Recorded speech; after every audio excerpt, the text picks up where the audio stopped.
Hello everyone. आज हम लोग पढ़ने वाले हैं क्लास 10th की ज्योग्राफी की बुक से चैप्टर नंबर 4 और आज हम लोग चैप्टर को कंप्लीट करेंगे। आज हम लोग पढ़ने वाले हैं impact of globalisation on agriculture से। तो चलिए चैप्टर को स्टार्ट करते हैं। तो सबसे पहले हम यहाँ क्या पढ़ेंगे, यहाँ पर पढ़ेंगे कि इम्पैक्ट क्या था, एग्रीकल्चर पर ग्लोबलाइजेशन का इम्पैक्ट क्या था।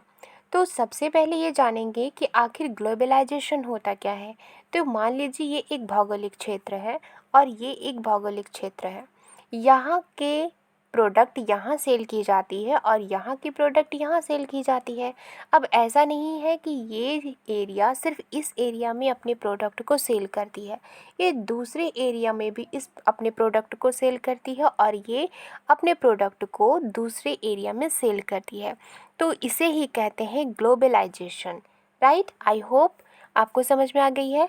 अब यहाँ क्या लिखा है कि ग्लोबलाइजेशन एक नई फेनोमेना नहीं है, ये उस वक्त से थी जब कॉलोनाइजेशन थी। अब कॉलोनाइजेशन का मतलब होता है कि एक एरिया के लोग दूसरे एरिया में जब अपनी कॉलोनी बनाते हैं तो उसे कहते हैं कॉलोनाइजेशन और इसे एक अच्छी बात समझी जाती थी। राइट, 19th सेंचुरी में जब यूरोपियन ट्रेडर्स यानी यूरोप के जब व्यापारी भारत आए तो उस समय भी इंडिया के मसाले दूसरे कंट्री में, वर्ल्ड की दूसरे कंट्री में एक्सपोर्ट किए जाते थे और फार्मर्स साउथ इंडिया के उन्हें इनकरेज किया जाता था कि वो इस तरह के क्रॉप्स को ग्रो करें। यानी कि साउथ इंडिया के जो फार्मर्स थे उन्हें इनकरेज किया जाता था कि वो इस तरह के जो क्रॉप्स हैं यानी स्पाइसेस हैं, जो मसाले हैं, उन्हें ग्रो करें। आज भी ये इम्पॉर्टेंट आइटम्स है भारत की जो एक्सपोर्ट की जाती है। ब्रिटिश पीरियड के दौरान कॉटन बेल्ट्स इंडिया की, उसने ब्रिटिशर्स को अट्रैक्ट किया और अल्टीमेटली कॉटन ब्रिटेन में एक्सपोर्ट किया जाने लगा एक रॉ मटेरियल के रूप में, ताकि उनका इस्तेमाल टेक्सटाइल इंडस्ट्री में हो सके। कॉटन टेक्सटाइल इंडस्ट्री मैनचेस्टर में थी, लिवरपूल में थी और वहाँ पर ये कॉटन टेक्सटाइल इंडस्ट्री फ्लरिश्ड हुई, क्योंकि जो इंडिया की कॉटन थी, कॉटन की क्वालिटी थी, वो बहुत ही अच्छी क्वालिटी की थी। ठीक है, okay.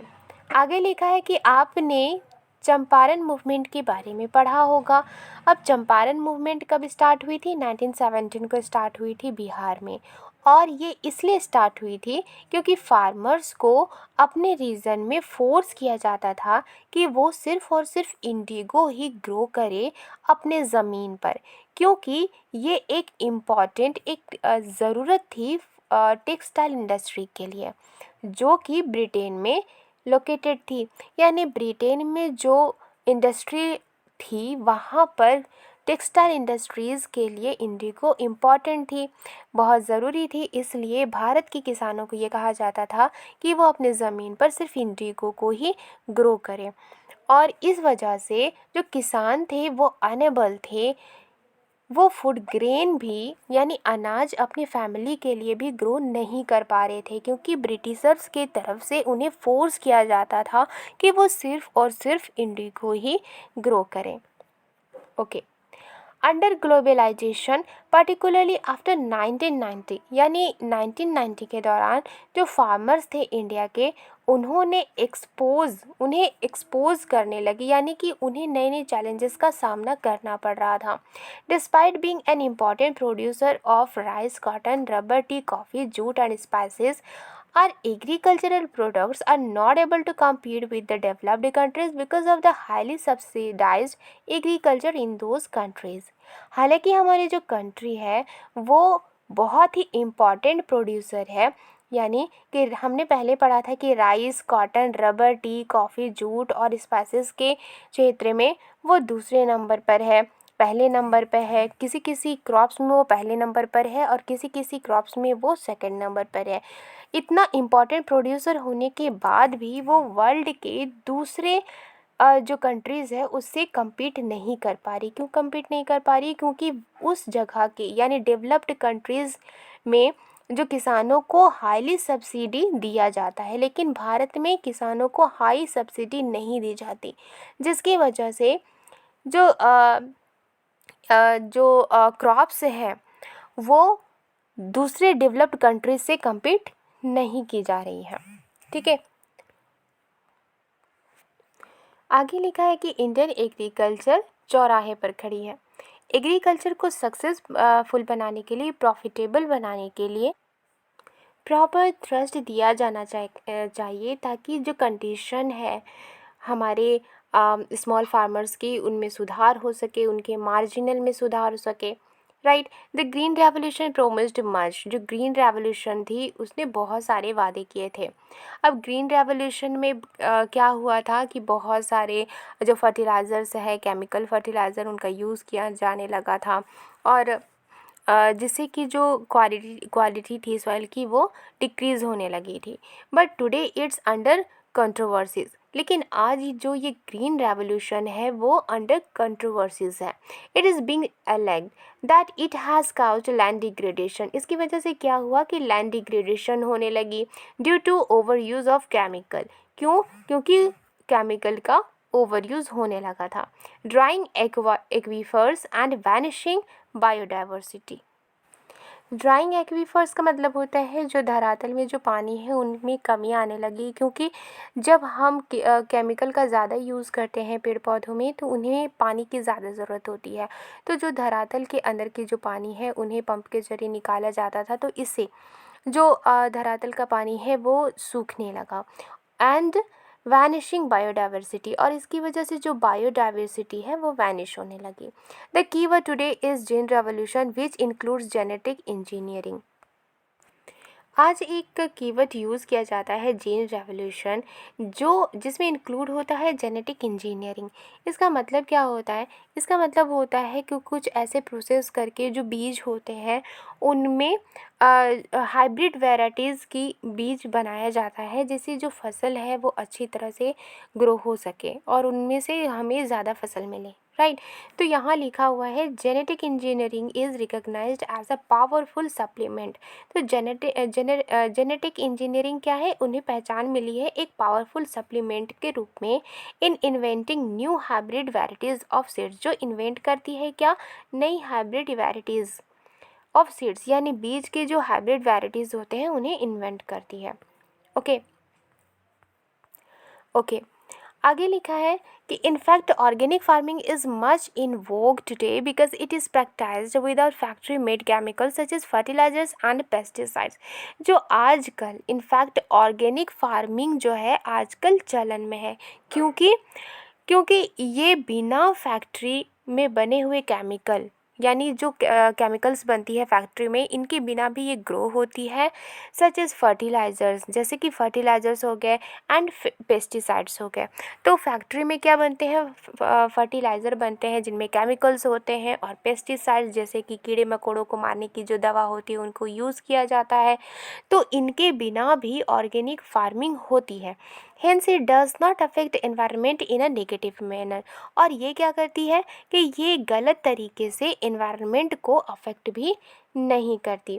A few economist think that Indian farmers have a bleak future if they continue growing food grains on the holding that grow smaller and smaller as the population rises.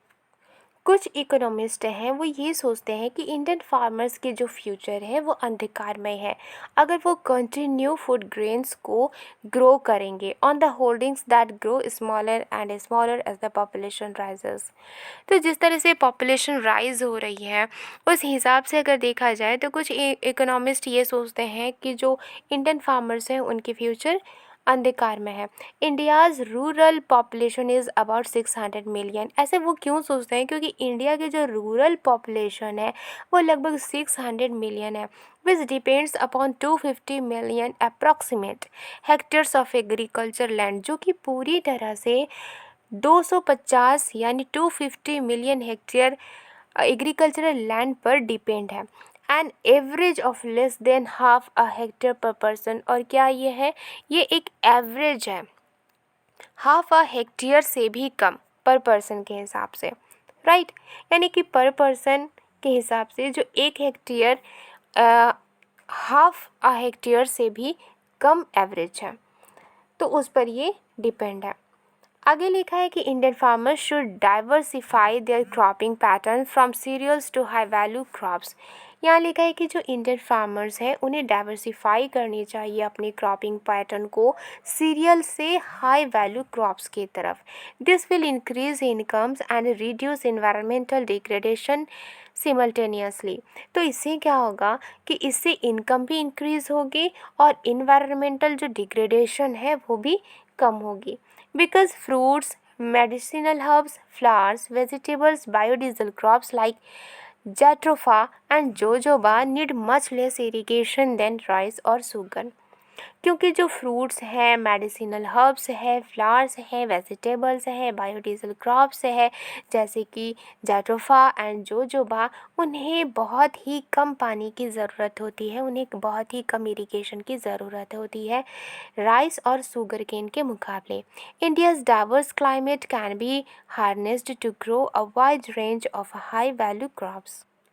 चूँकि India की जो climate है diverse है, इसलिए इन्हें इस तरह के क्रॉप्स को ग्रो करना चाहिए जो कि हाई वैल्यू क्रॉप्स हो, राइट। ओके, यहाँ पर एक इम्पॉर्टेंट टॉपिक दी गई है, चलिए इसे भी पढ़ लेते हैं। यहाँ लिखा है कि change in cropping pattern for example, यानी क्रॉपिंग पैटर्न में चेंज, जैसे कि मान लीजिए कि सीरियल से हाई वैल्यू की तरफ, इससे क्या होगा कि जो इंडिया जो है वो फूड इंपोर्ट करेगी। मतलब कि अगर वो हाई वैल्यू क्रॉप्स को ग्रो करती है तो उन्हें दूसरे क्रॉप्स को इंपोर्ट करना पड़ेगा। During 1960 this would have been seen as a disaster. तो ये 1960 के दौरान ये एक डिजास्टर के रूप में देखा जा चुका है। But if India imports cereals while exporting high value commodities, अगर इंडिया सीरियल्स को इम्पोर्ट करे जबकि वो हाई वैल्यू कमोडिटीज़ को एक्सपोर्ट करे, it will be following successful economics like Italy. और ये क्या होगी, ये एक सक्सेसफुल इकोनॉमीज़ होगी जैसे कि इटली, इज़राइल और चिली की तरह। These countries exports farm products, और ये कंट्रीज़ क्या करती है, ये कंट्रीज़ फार्म प्रोडक्ट्स को एक्सपोर्ट करती है, जैसे कि फ्रूट्स हो गए, ऑलिव्स हो गए, स्पेशलिटी सीड्स एंड वाइन हो गए, एंड इम्पोर्ट सीरियल्स, और ये सीरियल्स को इम्पोर्ट करती है। Are we ready to take this risk? क्या हम लोग इस तरह के रिस्क को लेने के लिए तैयार हैं? डिबेट द इशू, ये एक डिबेट का मुद्दा है, राइट। आप, आई होप आपको ये टॉपिक पसंद आई होगी और समझ में भी आई होगी। अगर समझ में आई है तो लाइक एंड सब्सक्राइब करना मत भूलिएगा। मिलती हूँ नेक्स्ट वीडियो में एक नए चैप्टर के साथ। Thank you.